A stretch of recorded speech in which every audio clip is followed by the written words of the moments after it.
Skin for unwanted hair removal treatment. Your skin and hair care is just a phone call away. ఈ నెల 4వ తారీఖు రోజు ఒక తెలుగు సినిమా రిలీజ్ సందర్భంగా బెనిఫిట్ షో చూడడానికి వెళ్ళిన భాస్కర్ మరియు రేవతి దంపతులు అలాగే వారి కుమారుడు శ్రీతేజ సాన్విక ఆ థియేటర్కి వెళ్ళిన సందర్భంలో బెనిఫిట్ షో పిల్లల కోరిక మేరకు ఆయన ఆరోగ్యం బాగాలేకున్నా ఆయన పేద కుటుంబంలో ఒక ఆర్యవైశ్య కుటుంబంలో జన్మించి ఒక మామూలు జాబ్ చేసుకుంటూ ఇద్దరు పిల్లల్ని చదివించుకుంటూ ఉంటుండే ఆ దేవుడు ఆయన మీద చిన్న చూపి చూసి ఆయన లివర్ ఖరాబ్ కావడం, చనిపోయిన రేవతి లివర్ ఇచ్చి తన భర్తను బతికించుకొని ఏదో కాలం వినిపించుకుంటూ బయట మార్కెట్లో అప్పులు ఉన్నా నెలకు 30,000 పిల్లల్ని చదివించుకుంటూ జీవనం కొనసాగిస్తూ పిల్లల కోరిక మేరకు ఆ రోజు సినిమాకి వెళ్ళడం జరిగింది. అక్కడ ఆ సినిమా హీరో గారు ప్రొడ్యూసర్సు 2వ తారీఖు చిక్కటిపల్లి ఏసీపీ గారికి అప్లికేషన్ పెట్టుకుంటే వాళ్ళు 3వ తారీఖు రిటర్న్గా వాళ్ళకు మీకు పర్మిషన్ లేదు రాకూడదని చెప్పి రిటర్న్గా పర్మిషన్ ఇవ్వడం జరిగింది.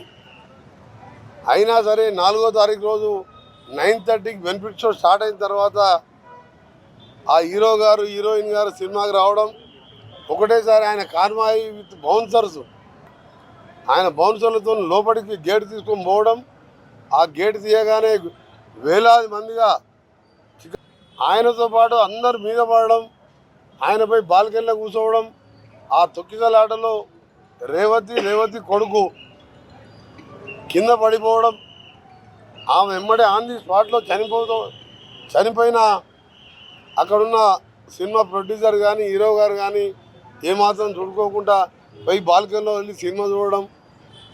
ఆ తర్వాత ఏసీపీ గారు వెళ్ళి మీరు వెళ్ళిపోండి సార్ బయట క్రౌడ్ బాగాలేదు ఇంకా కంట్రోల్ అవుతలేదని చెప్పి ఏసీపీ చెప్పినా వినకపోతే డీసీపీ గారు వచ్చి గట్టిగా మందలిచ్చిన తర్వాత అయినా సరే సినిమా అయిపోయేంత వరకు ఉండి మళ్ళీ ఓపెన్ టాప్ జీప్లో వచ్చేటప్పుడు ఓపెన్ టాప్ జీప్లో చెయ్యిపుకుంటూ వచ్చిండ్రు. ఆ చెయ్యిపోయేసరికి ఎవరికైనా పిల్లలకు సినిమా హీరోలు అంటే క్రేజ్తో చూడాలనిపిస్తుంది.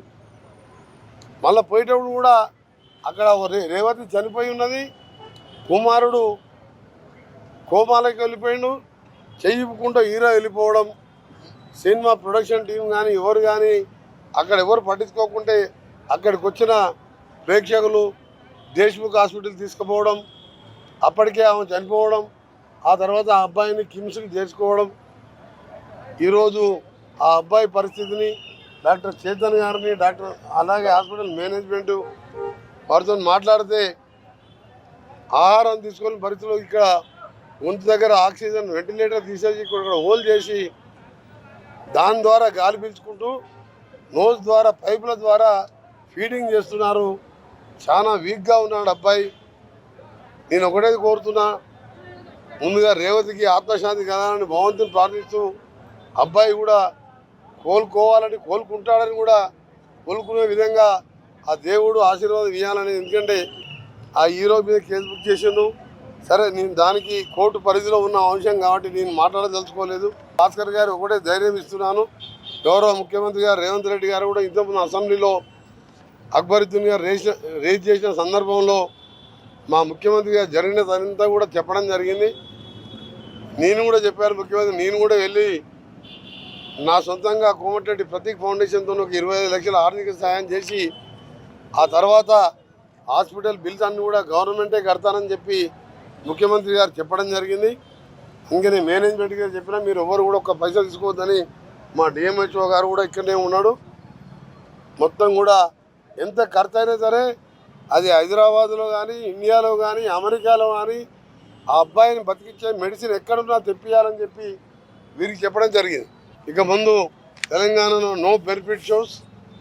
వాళ్ళు ఎంత పెద్ద బడ్జెట్ సినిమాలు తీసినా కానీ రేట్లు పెంచే విషయంలో కూడా ఆచితూచి వ్యవహారం ఇచ్చి అదేమైనా దేశ స్వతంత్ర పోరాటానికి సంబంధించిందా, ఏమైనా తెలంగాణ ఉద్యమానికి సంబంధించిందా, ఇంకేమన్నా ఒక జనరల్ యూత్కి మెసేజ్ వచ్చే పిక్చర్స్ డ్రగ్స్ మీద కానీ ఇంకా దేని మీద కానీ హిస్టరీ మీద పాత హిస్టరీ రాజుల కాలం అలాంటి వస్తే సినిమాలు మాత్రం ఆలోచిస్తాం. అది కూడా నామినల్ కదా, అందులో మాత్రం బెనిఫిట్ షో అసలే ఇచ్చేయలేదు. సుమన్ టీవీలో మీ పర్సనల్ అండ్ బిజినెస్ ప్రమోషన్స్ కోసం కింది నెంబర్కి కాంటాక్ట్ చేయండి.